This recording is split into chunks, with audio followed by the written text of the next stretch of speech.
a man, I'm doing what I got to. Life's a miracle and I am living proof. After everything that I've been through, I feel like I can conquer anything. Yeah, I can conquer anything, girl. I feel like I can conquer anything. I can conquer anything. After everything that you brought me through, I know that I can conquer anything. Yeah. Remember the feeling back when my MRI showed results that had me soaking with tears in my eyes. The uncertainty was... What's up, everybody? TGI FBF. Thank God it's FlatBillFriday. I'm here with the man, Nate Salley. Super excited to have him join us. So Nate and I have known each other for 7 years. Yep. We worked together professionally at a company called Aerotech. Yep. That's where we really got to get to know each other. And, he and I instantly connected around things like mindset, work ethic, competitive spirit. And so to this day, we still communicate, keep in touch. He's doing some really, really cool stuff with Audible Coach and consulting. And you'll see that website on the background here. Perfect. And so, Nate, thank you for joining us. Thanks for having me, man. I'm excited. Tell us just a little bit, real quick. So a little bit about me. Nate Salley, obviously, born and raised Fort Lauderdale, Florida. Was fortunate to attend St. Thomas Aquinas High School, where I played football, basketball. Came from a tougher area, learned a lot. Love where I'm from, love my city, love my town. So went to high school at St. Thomas Aquinas, played football, basketball there, and then I was fortunate to get a scholarship to go to Ohio State, where I played both sports my freshman year there, and then just played football the rest of the way through.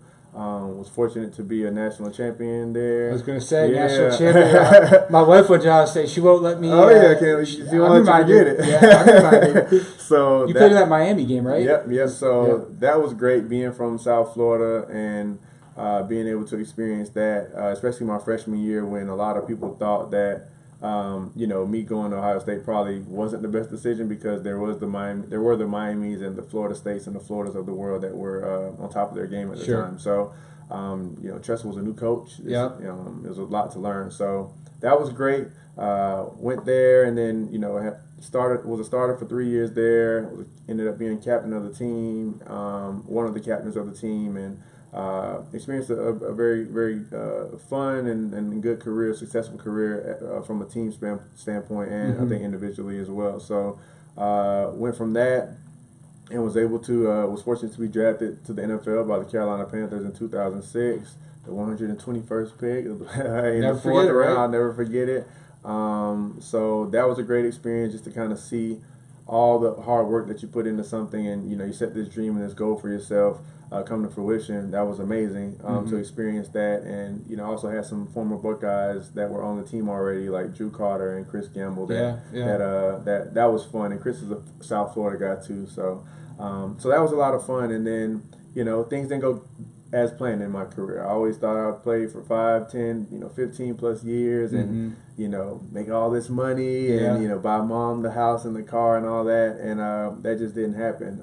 Kept, experiencing injuries and got to a point where, my last injury, I actually was playing in a league called the UFL, trying to put some good tape out. And that was the last straw for me. I had been rehabbing for like 3 years straight almost and just trying to get my right knee right, and then my left knee went, and it was like I've given everything I can. I didn't know if I was going to play again once no one knew what was going on my right knee at first, but there was a learning experience, and after everything that you brought me through, I know that I'm getting into coaching, and it's similar to what I wanted to do with player development, but I'm able to. It's all about, and I call it Audible Coaching and Consulting. So with my sports background, obviously, as a safety, if I saw the offense coming out in a formation, we always had an audible that would better position our team to take advantage of whatever the offense may throw at us. So in life, we have to call audibles all the time. We have to make adjustments and be prepared to do that. So that's why I called it Audible. And then also, Audible is all about being vocal. And I like to use the phrase dream out loud because when you're dreaming out loud, you're not just holding it inside. There's a ton of graveyards filled with amazing ideas and dreams because no one ever wanted to speak them or act on them. So I take that approach into everything I do. Nothing that you do, nothing can replace hard work and work ethic. So that's an intangible that is required to be successful. At least consistent success and success over long periods of time is going to require work ethic. So that's something I've learned. Like nothing can take the place of that. And it's something you can actually control. Exactly. Right. You can't control your height. You can't control your weight. You can't. You can.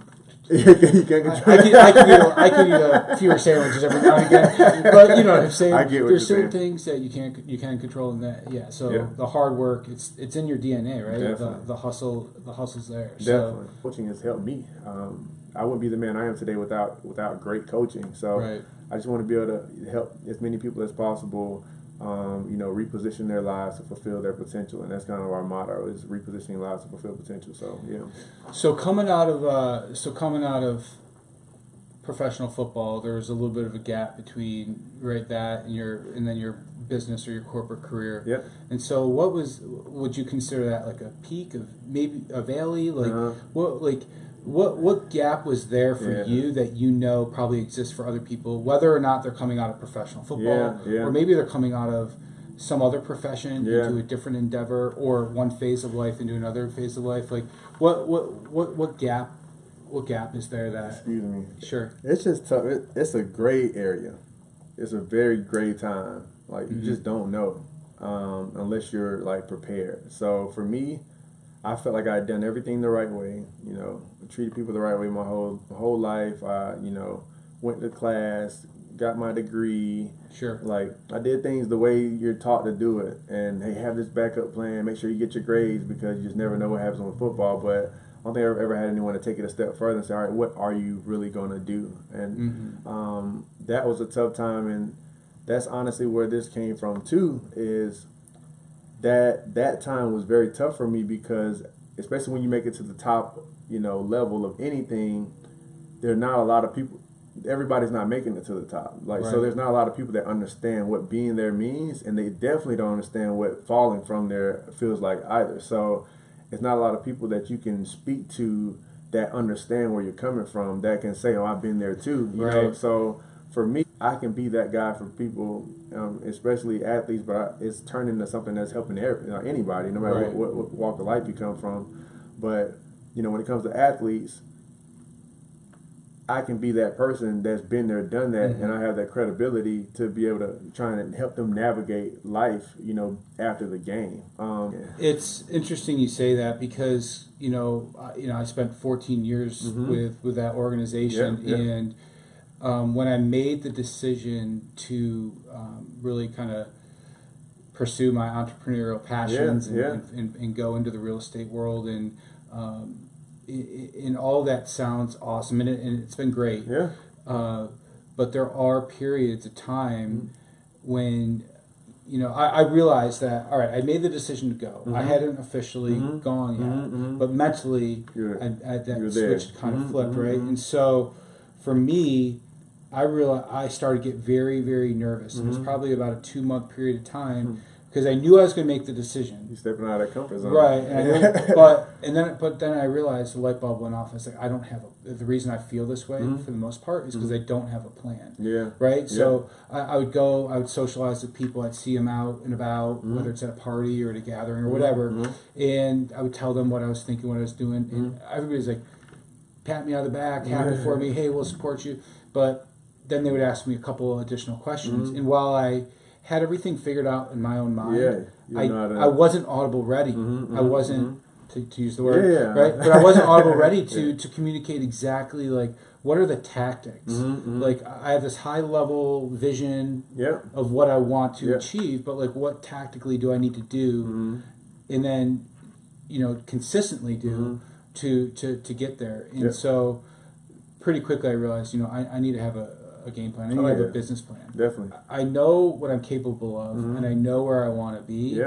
And there's just this gap of like, what do I actually need to do to get there? Definitely. And you're right. There's not really anybody on the corner like just handing out pamphlets. Like this is how you can do it. Yeah, it just doesn't exist, man. So there's a huge opportunity. That's awesome. Yeah, trust what's in you. Yeah. Trust that gut feeling, that burning desire in you. Then you have to build a plan, similar to what you mentioned. So I trust it, then I create a plan on how I can make it happen, and then I'm not afraid to act. Once I get to that point, because I put enough thought into it, I've done enough planning, it's like, let's go get it, and let's do it now. So and that's what it's all about. Like, so that's kind of that's the pattern of how I live my life, man. Yeah. 3-phased approach. Yeah. It's I would say it's simple. It's basic, right? It's not complicated, but it's not simple. It's, to follow through on it, to do. Yeah. Because it's one thing to trust yourself and feel great about it. And that's even sometimes difficult with all the self-doubt, all the negativity, all the, the lack of self-awareness. That last phase, like, it doesn't get talked about enough. The actual grinding it out and the action on the plan, especially in a world where I feel like instantaneous results are expected. And if they're not achieved, then there's failure, and there's a lack of patience in the process and in the plan. So, no matter who you are, what walk of life you come from, if you have any area where there's that gap between, like you mentioned, where you want to be, where you are and where you desire to be in life, no matter what area of your life that is, that's what coaching is all about, helping you to fulfill potential in that area and helping you. And it's not about my agenda when it comes to coaching. It's more so me asking questions, just having complete, like, honest and authentic dialogue with you. And then we identify and uncover things. And one of the key things that I've heard people tell me, the feedback, I never had anybody really listen to me. Like, you've been at a very high level. When you get to a certain level in what you're doing, there's not a lot of people that you can pour into. Like, everyone's pouring into you. That's been something that's been really cool to experience from being coached and from actually coaching people as well. Is I just never had no one sit here and, like, just really listen to me and try to help me go through certain situations that, like you mentioned, unbiased ear. And I feel like it's something that I've been doing my whole life. Like, God has always placed me. I'm always end up being in a leadership role or a captain or something along those lines. And I just feel like it's what I'm supposed to be doing. So I'm going to do it. It's what I'm put on this earth to do. I understand that my purpose in life is to impact and lead people in a positive manner. And this is the vehicle that I'm supposed to be using right now to do it. And I'm giving it all, my all, and I'm going at 110%. You hit on some words that are really what FlatBill Friday is all about, and it's impacting and inspiring other people through authenticity and you be you and trust that, right? That's part of the trust. We want to just continue to support and accentuate anybody out there, any organizations, any coaching platforms, and you especially that are looking to bring positivity, and not just bring positivity, but, like, bring it to action. So there's actually an impact on other people's lives, and so that's awesome. That's super. Perfect. I'm proud of you, man. I'm proud of you too. I'm proud of you too, man. I know that's a tough leap to dive into what you believe you're supposed to be doing at that point in time, and I know it probably wasn't popular amongst a lot of your peers at the time, but you followed your gut, man. Look at you doing great things. I love the Flat Fridays. I'm honored to be sitting here in front of you right now, and from 7 years ago, sitting in your office interviewing for my first real job to us being entrepreneurs, and having that kind of mentality, and family wise, married, kids now. Like, there's a lot that's changed, but I think we both grown a ton from that first meeting. So I'm grateful for the opportunity, man, and full support for FlatBill Friday all day, every day. All right. So how does everybody get you? www.audiblecoachingandconsulting.com. Okay. Please follow me at the Audible Coach, and check out my website www.audiblecoachingandconsulting.com, and we'll go from there. Awesome, brother. Great, man. Appreciate it. Yeah. I'm doing what I got to. Life's a miracle and I am living proof. After everything that I've been through, I feel like I can conquer anything. I can conquer anything.